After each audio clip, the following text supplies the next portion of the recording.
Welcome back, my fellow CK3 rulers. Today on the Formable Nation or Realms, today we'll be covering the formable titles of the Swiss Confederation and the Archduchy of Austria. You know the drill with this type of video, so let's not waste any more time. The requirements to form the Swiss Confederation are as follows. You have to be adult, you have to be at peace, you cannot own the kingdom title, you have to control the Duchy of Kuresia and the Duchy of Transjurania, which you can see right here in the map.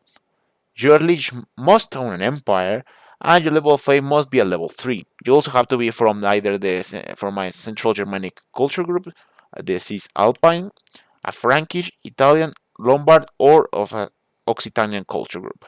And the effects are as follows. You gain 350 prestige, you gain the kingdom title of Switzerland, of course, the Duchy of Curesia and Transjurania becomes the new part of the kingdom of Switzerland, and also the Duchy of Savoy becomes the new part of the kingdom of Switzerland if it's controlled. You gain the absolute crown authority law if the government is feudal or clan. And now, before getting into my guide on how to create Switzerland, let's cover the Archduchy of Austria as both go hand in hand, at least for my guide.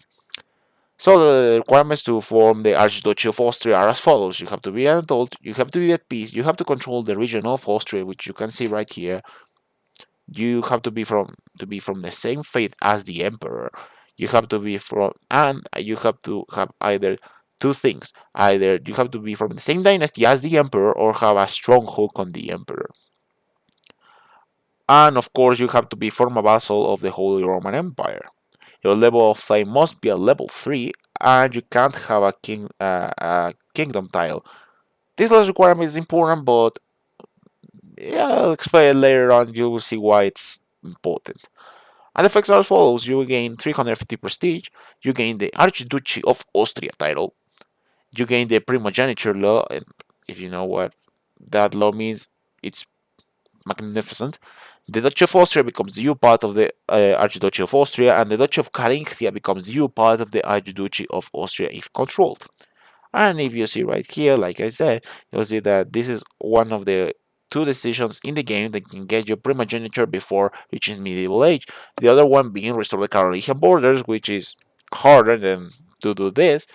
So, and like I said, if you're watching these videos because you know how to play the game, then that and you know that primogeniture is the best succession law in the game without question. But after all that said, let's get into my guide on how to forming the Swiss Confederation of the Archduchy of Austria. Of course, we need to start in the 1066 start dates for two main reasons. For just to form the Archduchy, we need for the HRE to exist. So, and most of the time, the AI will never form the HRE in the 867 start date. So, and to also form Switzerland, we need to be a vassal from an empire title. So, then again, it's just basically we need to start in the 1066 start date. And second of course, we need to do it with the Chad family, the boys, the Habsburgs. So we're gonna start with Count Werner here. Disclaimer: for Switzerland and well, for Switzerland you can start with any count in the region, and for Austria you can start as any duke, especially the Duke of Austria since you're already Austria. But let's be honest, it's better to do it as the Chad Habsburgs. So the first thing is we need to marry people. Try to marry big people like Bohemia and other strong duchies, since we need to kill two other counties. To get the first duchy, we need to create Switzerland in this case. With the help of your allies, you should be able to kill those two other counties and form the duchy, and later on, well, you will need to form the Swiss Confederation. One tip to get the other duchy of Goretzia that is required is to go down the diplomat lifestyle, and you can get the ducal conquest perks. It allows you to get the land of a duchy that is not created by any other ruler. So that way you can get, for example, two counties from Suabia, if I remember correctly, instead of just taking one county that would take longer. Once you have taken the required land, you just need to get its prestige pump to level 3, and there you have it. You have the kingdom title of Switzerland. But while having a normal kingdom title is good and all, we want to get an archduchy. It sounds cooler, right? So now to get the Archduchy of Austria, we're gonna start a process that I call the Great Migration. What we want to do is to get a claim on either the Duchy of Austria or just in the county of Vienna. Since it's the best county, as you can get a lot of money and troops just from holding Vienna. So use your allies to go to war and either just get the whole duchy from one swoop, or just get the county of Vienna and slowly get the whole duchy to usurp the Duchy of Austria. After you do that, you should be able to access the decision to form the Archduchy of Austria. Later on, you will need to control the Duchy of Steiermark, I probably butchered that, sorry. And then the hard part comes into play. We either need to get a strong hook on the HRE Emperor or have a family member be the actual Emperor. The first way is all about being lucky. To get a strong hook on the Emperor might take a while just to get it. For example, in my game, I tried to get as I tried to get the strong hook, but I always got a weak hook, so it would have taken me to get another Emperor and see if I could get a strong hook. So I wouldn't really recommend it. The second way is to have a family member be the Emperor.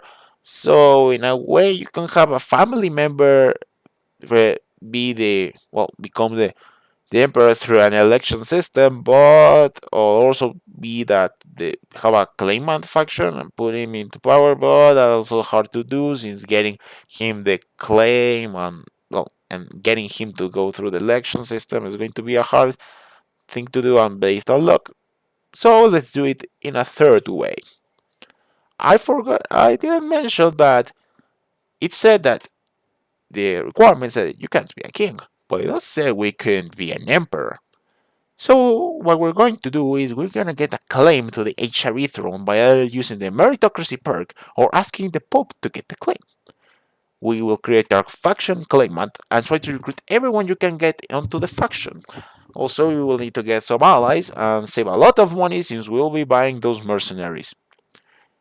Then you just press your demands. If the Emperor says yes, well, you need to fight, but if he doesn't, which probably that's the most probable thing that will happen, you will need to fight the Emperor for your claim. But it shouldn't be that hard considering, like I said, you should be able to get some pretty good allies. If you did it from the through the faction claimant, you should be able to get also other rulers to assist you in your war. And finally, after becoming the Cherry Emperor, you will just need to get 1000 gold and the level 3 prestige. After that, you should be able to become the the Archduke of Austria and have the primogeniture law. Beware, the HRE will still have its elections, successive elective succession law, sorry. But, I mean, you can try and get rid of it if you get 10,500 prestige. So, start prestige priming, I guess. And from there, you can also restore the Roman Empire since you already are the well, the HRE Emperor. And well, yeah, that's about it.